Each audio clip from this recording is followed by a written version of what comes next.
I am picking out, Prakash, out of your criticism of the recent attempts, 3 points that are interconnected, and I would like to discuss them. First, it's really questionable whether there is a convincing evidence of the caste discrimination cases in the UK, but despite that, some legislators already started to talk about the urgent need to implement it. The main problem that I see is the crucial issue of our discussion as I understand it today, and this is that despite several attempts, we are not still able to define the case today, and thus it's very difficult to distinguish what kind of discrimination is in fact anti-caste and what is a different kind of discrimination that is happening. Third point is, because traditional Indian society has been criticized and its supposed evils has been denounced by Europeans for more than 300 years, now I'm talking also on behalf of my own research into some German, Czech, Polish and Russian production. It's not only the British who did it, believe me. The discussion is soaked with the preconceived moral judgments and emotions. What I would like to propose, and in that sense I agree with Prakasha, it is the result of a serious intercultural misunderstanding. The proponents of new legislation took the Western descriptions of Indian society as the truth of it, or about it. The discussion is going on within the framework of this Western interpretation, which many Indians accepted as their own. The last point cannot be stressed enough. Not only the Western and Indian intellectuals take the Western framework of interpretation as the best space for discussion, but I would like to show that this very framework prevents them even to ask what has been the original Indian understanding of their own society. We behave today as if the Indians themselves were not having any ideas of their own society before British or French or other Orientalists entered the stage, which is very strange. I will follow this line of argument. The recent problems of definition of caste are inevitably results of much older attempts to understand the society in India. So you, Professor Fuller, interestingly showed some discussions in the 19th century anthropology. What I want to point to is that even anthropologists sometimes unknowingly, in fact, have been operating within much older kind of discussions, and they are by their nature Christian theological. In that sense, we have to a bit distance them for the sake of analysis from the colonial discussion itself. But of course it was applied by the colonial rulers during the colonial times, but if you want to understand what were the axioms of the framework of the discussion, then it was Christian theology. This is, of course, mainly the result of the research and insights of Professor Bala Gangadhar. And I would like to point to the skeleton of the story, which is very long and has built up during the centuries in the European production on India. This story basically says that there was originally something like Ur monotheism, the original pristine monotheism in India as in other countries. Then in the hands of the corrupted priesthood, it became corrupted religion, heathendom, and also the laws like Manu Samhita, Dharma Shastras in general started to be seen in the 17th, 18th century European production as this kind of hidden laws, the product and the result of a corruption of original religion in India. Within this framework, the Europeans and somewhat later also Indian and other scholars started to interpret different groups in India as caste and sub-castes. These groups are supposed to form a hierarchical order in society, and of course today it is perceived as a very unjust system. I would like to pick up one example, because within this skeleton original, very old ascetic movements like Jains or also Buddhist were interpreted as anti-caste movements, anti-caste egalitarian movements. This is very often what you can encounter even in scholarly production today. And later on, the same happened to the Bhakti traditions, Bhakti movements like Vaishnava. So I will pick up one particular example and show what it tells us in fact. And now to put it very briefly, in the last part I will show how one allegedly anti-caste Vaishnava movement has in fact participated in pan-Indian discussion about what is proper varnashrama and what is the proper dharma of different varnas. So first part is caste. What are we talking of? I will only very briefly react to few statements. Of course, I am not a lawyer, and but we got from Prakash the results of the discussions during the Equality and Human Rights Commission research that happened recently, and according to the authors of the report itself, there are currently 3 domestic South Asian concepts to which caste refers: Varna, Jati, Biradari. These are local Indian concepts, of course.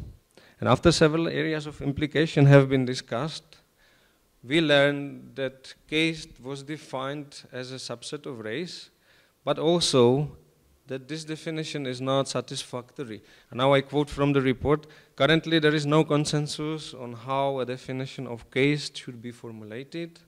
Consequently, there is a need to elaborate a new formulation or definition that more accurately reflects the experience of caste in Britain. I would say, after reading also the report from seminar and workshop discussions, that it didn't bring many satisfactory solutions either. There was a minimum idea of caste discussed in terms of social stratification, inherited status, endogamy, guilt, prejudice, stereotype, cohesion, craft, exclusion. Many properties were suggested by experts.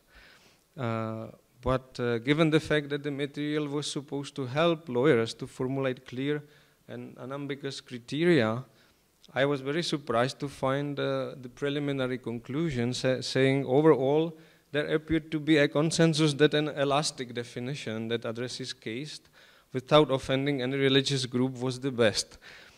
So my puzzle is, how could a definition be elastic? Should it not be the last word precisely on what makes clear division between lines, between different categories? This is what definition is supposed to do. Another problem that I see is that among the wide range of suggested criteria, many fit also descriptions of communist, Nazi, and other totalitarian discriminative practices. Descent, class, power, prejudice, social ranking, we find it in totalitarian regimes. So what makes it particularly pertaining to the caste discussion? That's a question. And in the conclusion, there is a statement that is rather empty. Quote, caste was acknowledged to be a complex and changing phenomenon with varying significance among South Asian and other diaspora communities in Britain. And for our discussion today, the important point is this: it's not clear from either of the 2 reports if the discussant tried to define caste as synonymous to Varna, or to Jati, or to Biradari, or probably to all of them. I was puzzled reading these reports again and again, what exactly they want to do. Why is there such a problem with definition of caste? And what kind of problem is it? I will argue that it's not a problem of definition, but first of all, problem of theories and ideas that formed our understanding of society in India. As we know, definitions are created always as a result of thinking within a particular theory. Even in case of ad hoc definitions, there is some background framework of ideas that makes any definition intelligible. So we have to look at that background. Do we have a good theory that is a good explanation of caste system? Even a random reading of historical, anthropological, and other works on South Asian society reveals very unsatisfactory situation. there is not a clear understanding what is caste, what is subcaste, how these are related to these three Indian categories, and also what is the relationship between Varna and Jati. I will give just one brief example. In the book that is coming again and again as a standard textbook at the universities, Gavin Flood's Introduction to Hinduism, you will find the following statement. Human jatis are a highly complex social reality which incorporate within them many subdivisions. Indeed, the Brahman and Kshatriya Varnas are also taken to be jati. The exact historical relationship between Varna and jati is unclear. It's not certain that the castes or jatis developed from the Varna system, the original idea. It was already referred to today. Indeed, philosophical texts do not consistently distinguish between the two terms, and according to Halpfas, jati is used in the sense of Varna in the Dharma Shastra literature. There is also a problem with the category of jati. For instance, famous anthropologist André Bataille is saying all these various groups, those listed by Mandal's Commission and those being catalogued by the Anthropological Survey of India, may be called jatis, at least in Bengali language. But can they all be legitimately designed in the European language as castes? There appears to be a problem of translation here. The term caste answers only partly but not fully to what Bengalis mean by jat or jati, which may refer also, according to context and situation, to tribe, sect, religious or linguistic minority. Well, I would like to say that it's not mainly the problem of translation. Again, it's mainly the problem of theories. And let me, for a while, dive into the theoretical side of the discussion. Because when two cultures meet, such diverse as Europe and India has been for the last several centuries, we have to talk about what philosophers of science call paradigms.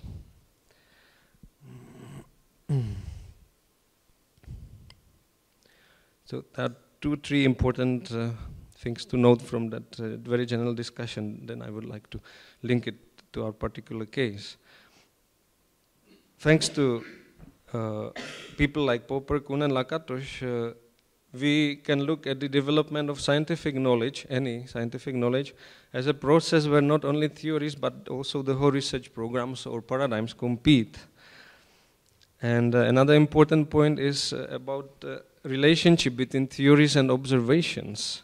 Whereas many scholars in humanities and social sciences still implicitly believe that from the correct observations in the field, more or less we can derive some right interpretation. The philosophers of science warn us against this simplistic approach. There is a paradoxical problem. All facts that are results of scientific observation are described as theory-laden. And also it has been disputed to what extent theories determine what can be observed at all.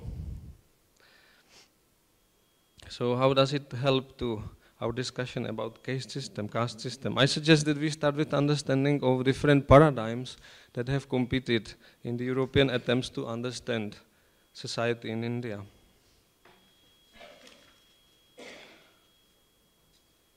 I already mentioned Bala Gangadhar's research program that brought to our attention the continuing importance of originally Christian theological paradigm.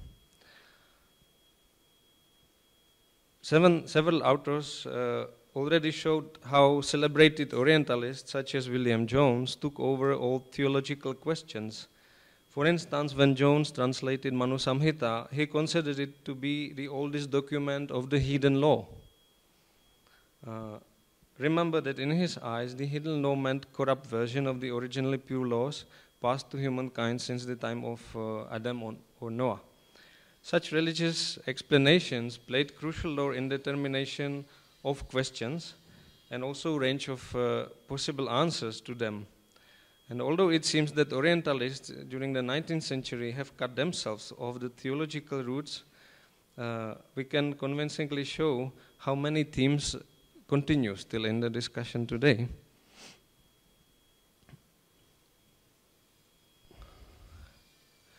One of the issues that Europeans, when they started to talk about India, was the position of Brahmanas. Originally Christian missionaries tried to do their best to convert Indians into the right creed. This was a complete failure, as noticed by many European observers in the 18th and 19th centuries, including people like Schopenhauer. So they started to ask who caused this problem. Why these Indians are not accepting our noble and wonderful religion? Even though now we are ruling India, Indians are not accepting it. What's happening? One of the answers is, the adherents of the so-called Hindus and others to their very strange beliefs and practices must be because Brahmanas are ruling them. You know, the theme of crafted priesthood. So within this kind of discussions, Dharma Shastras became also very important because they were seen as a tool through which this priesthood is in fact ruling India. Another issue that we have to take into account, and we are only starting to investigate it in the factual research, is this. When Europeans came to India, their many centuries of experience of the European society were telling them you encounter a hierarchical order. So I would like to argue that although Riesli proposed ranking of a certain kind, there was much of ranking understanding beforehand, and it was theological again in its nature. You know, the idea of 3 estates that have been in the 18th century still working model and legally protected model in European societies, not only Britain, was the framework from within. They started to look at the Indian society. We have, priests, there are priests. We have aristocracy, kshatriyas, these are aristocrats. This should be the case. So that's another piece of the story. And when we go further, this also, the theme of corrupted priesthood, is the source of morale in the story in the beginning. Because priests were very much, these alleged priest Brahmanas were very much criticized by missionaries but also others to be the main cause of the perceived alleged degeneration of Indian society. People like William Ward, missionary in Sri Rampur, says, among these idolaters, no Bibles were found, no Sabbats, no morality. For how should a people be moral whose gods are monsters of vice, whose priests are their ringleaders in crime, whose scripture encourage pride, impurity, falsehood, revenge and murder, whose worship is connected with indesirable abominations, and whose heaven is a brothel. These kind of discussions missionaries put on the table, and I think we still lack enough research showing how originally missionaries' agenda affected the legislation in the 1820s and 30s that started to be very much against the so-called Hindu and other domestic traditions. And also these religious explanations remain the base for later sociological speculations about caste as specialization in occupation. You find it also with Marx, Weber, and racial theories have been already discussed. So in this all very complicated story that has many interwoven strings, I want to focus on one idea. If Buddhists and Jains, or Jainas, and Vaishnava movements later have been really anti-caste egalitarian movements, okay, take it as a research question. If it is so, we can probably benefit from their Indian inner criticism of the caste system and understand what the original Indian understanding of Varna was. So here I would like to show few inconsistencies. The main question in another part is whether ancient Shramanas and then later Bhakti movements were really anti-caste or not. Few quotes from the literature that is sum up some of the questions today. There is a certain inconsistency. I am picking up Chaitanya Vaishnava movement, my research interest, as an example. Chaitanyas were no social reformers militating against the caste system structure, but within the sphere of devotional practice, they completely rejected all distinctions of caste and thus promoted a sense of equality that penetrated deep into Bengali life. This is Jordan's chapter in a very famous Besham's volume, Culture History of India, that has been reprinted at least for 11 times and still is widely read as far as I know. So, how was that possible, you can ask? These people at the one side are promoting egalitarian India ideas. At the same time, several scholars like Joseph O'Connell pointed to the fact that Chaitanya Vaishnavas generated their own jatis that didn't exist before. So this is a kind of inconsistency in the interpretation. People like Halpfas try to sum up the answer, but I don't see it to be a really satisfactory answer. A number of soteriological and theological attempts to redefine the concept of dharma and to loosen its close ties to the caste system may be found in the theistic movements, especially in the definition of the love of God bhakti as the paramo dharma, the highest dharma, that was advanced by the Chaitanya school and other movements. But again, this doesn't explain why Chaitanya Vaishnavas didn't establish egalitarian community. I was trying to find out one scholar who would look into the 16th and 17th century Bengal and ask this kind of questions, because this was precisely the time when the Chaitanyas could do it. Under the Muslim rule, they were quite free to establish another kind of community. What happens, in fact, is that they established new jatis. So, how do you explain this? And what we see instead of a serious questioning and serious research in this field is a rising popularity of a very suspicious idea. Bhakti traditions are expressions of continuing struggle of oppressed low people in India. So for instance, when I had a chance to visit the Institute for Social and Economical Change in Bengaluru, those scholars there started to tell me, sir, you know, caste is a huge problem in India, but in fact these bhakti movements, they have been a sort of forerunners for what Dalits are doing today. So they say, and this is a quote from an official paper, you can download it, it's a research paper of this institute on website. They say bhakti movements was anti-caste, anti-elite, pro-woman, pro-poor, anti-Sanskrit, and affirmed that genuine love of God was sufficient to find solutions to social problems. I have a problem to apply this to Chaitanya Vaishnavas. Now, in fact, they were very highly respected Brahmins, many of the teachers.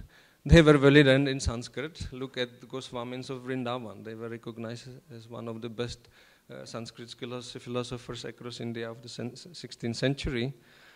And like that, we can discuss this proposal as a very problematic. So here, I think, a very good insight of Professor Balagangadhar applies. Quote from his new book, Reconceptualizing India Studies. One of the striking things about British rule in India is its success in developing certain ways of talking about Indian culture and society. The British criticized Indian religion, the Indian caste system, and many other issues. They retold Indian intellectual history by describing it as indigenous responses to some of the ills that they, the British, saw in Indian society and culture. For example, Buddhism as it emerged out of their reconstruction was a revolt against Brahmanism and caste system, even if as a revolt against the caste system it didn't prove very successful. The last part that I wish to finish rather quickly is a discussion going on in between the Vaishnavas and what this will tell us for the whole framework of problems we are encountering today. Huh? Is it fine? Okay, another 5 minutes. So if Buddhists and Jains rejected caste system and revolted against Brahmanas, we should find some evidence. This is what Balagangadhar suggested. No? Let me briefly sum up his beautiful arguments from the older book, The Heathen in His Blindness. What we find in the respective texts of these traditions instead is a discussion of the theme, who is a true Brahmana? It's a complete shift of understanding. So what qualities this true Brahmana should have, which are more important than the others, etc.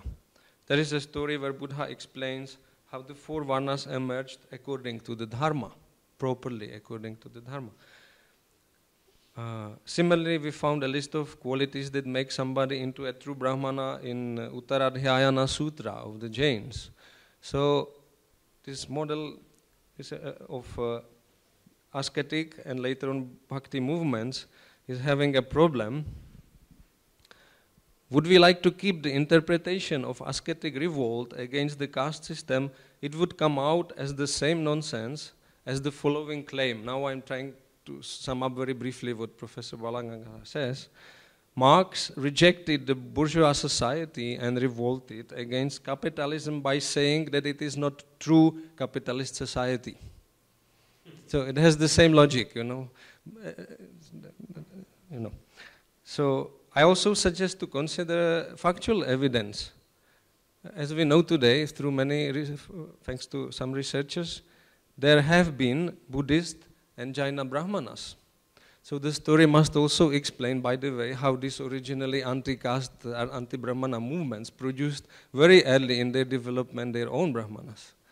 And why? That's another question. So let us probably look at a much more plausible explanation.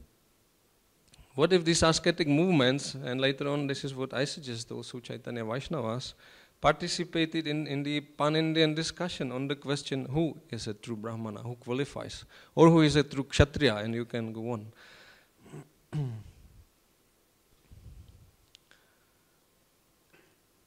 Now I pick up two teachers from the Chaitanya Vaishnava tradition. First of all, it is Kedarnath Dutt Bhaktivinoda. He died in 1914, and later on another ascetic, his name was Bhaktisiddhanta Saraswati, died in 1937. In the research that has been done till today, they are seen as modernizers and reformers of Chaitanya Vaishnava movement itself. Bhaktivinoda, for instance, was much influenced by discussions with another important missionary of the time, Alexander Duff. He studied with Brahmos and Unitarians and read quite widely also British scientific literature. He knew about the European criticism of degenerated Hinduism and caste system very well. Nevertheless, he finally embraced the Chaitanya tradition and started to discuss how he understood all these issues. Interestingly enough, in one of his books, he is saying that Varnashrama system originally was pure, but gradually degenerated. He says, as a result, quarrel broke between the Brahmanas and Kshatriyas, and due to the selfish desires of the Brahmanas, birth as the criteria of Varna was inscribed into the Manu Samhita and other Dharma Shastras. In frustration, the rebellious Kshatriyas created Buddhism and Vaishyas created Jainism. The present caste system is the corrupted remnant of the originally pure Varnashrama Dharma. So here it seems that Bhaktivinoda is in fact buying the European story, but it's not the case. If you follow what he says later, it's a very different thing. He in fact is very much arguing for restoration of Vajnanika Varnashrama. He says no, the rishis had very good ideas, that people have different qualities and they should work within the society in different functions. And in fact, he says that even other societies across the world are to a certain extent Varnashramic. Just one quote, when we consider the modern societies in Europe, whatever beauty exists in these societies depends upon the natural Varnashrama that exists within them. So this Chaitanya Vaishnava teacher is saying rather the opposite. No, Varnas are important in order to establish a good functioning society. I can quote also from another of his books, but let me move to the discussion that took place in West Bengal, village of Balighai in September 1911. Some of the Vaishnava teachers and Brahmanas were criticized from the Smartas. Smarta said, what kind of Brahmanas are you? You know, this is a very new tradition that you are developing in, because Chaitanyas were also spreading across India. And they established new matas in some places. And finally, this huge gathering was called, where Chaitanya Vaishnava scholars, but also some respected Smartas, Shaivites, other people gathered to discuss. And Bhaktisiddhanta had argued for more than 3 days along the following lines. This is my summary of a book. A. Brahmanas are glorious and respected throughout the history of India. B. But even those born in highly respected families can fall from the elevated position because of their bad activities.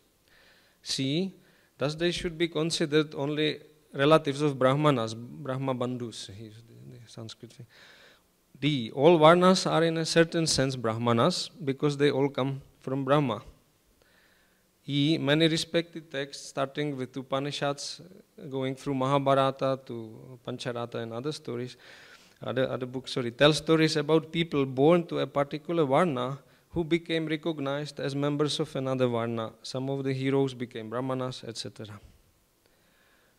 So therefore, true Brahmana is recognized only if he shows qualities like simplicity, truthfulness, compassion, and there are many quotes he uses, starting with Bhagavad Gita, Bhagavad Purana, and many other sources that Vaishnavas took as authoritative scriptures, or authoritative sources, better to say. So, when we look even at these modern Vaishnava teachers of the second half of 19th and the first half of the 20th centuries, they were not, in fact, discussing only theoretically. One of the concerns was very practical. These were questions like, who is qualified to initiate disciples? Who is qualified to teach? Who is qualified to do rituals for Shalagram Shila and many other practical things that were important? And also questions like, what behavior is proper for a teacher emerged? And I would like to conclude this part by saying, no, in fact, they are still continuing a very old discussion about who is a proper Brahmin, who is a proper and true Kshatriya. There is no criticism of the idea of Varna as such.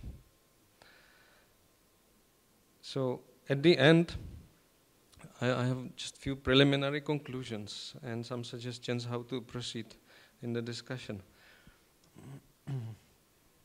If Buddha said that the goal of Brahmanas and Shramanas is the same, this Chaitanita teacher said Brahmanical qualities are necessary for a bhakta to advance on the path of rasa.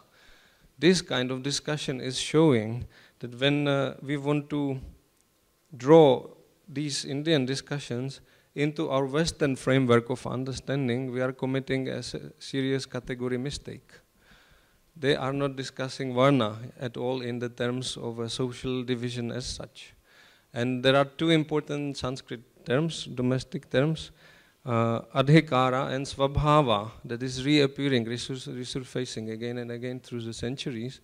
And these terms are discussing, well, adhikara could be translated as something as eligibility or qualification, but it should be shown on examples what it means. And svabhava is something like the nature, true own nature of a person.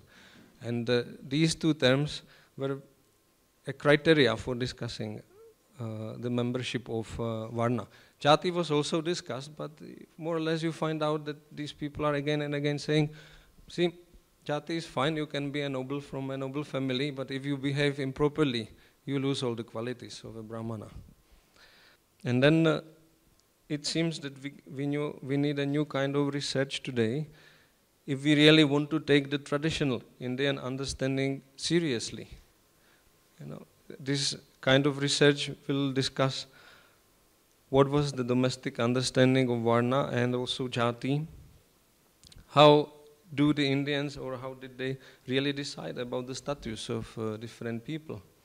And also, there is an interesting question why many Indians accepted the strong moral position towards the caste system today and its perceived ills. My question is, did they understand really what the British meant by their criticism, given the fact that this criticism is still deeply rooted in very old theological discussion and the perception of what is happening in India from the point of view of Europeans. Thank you very much.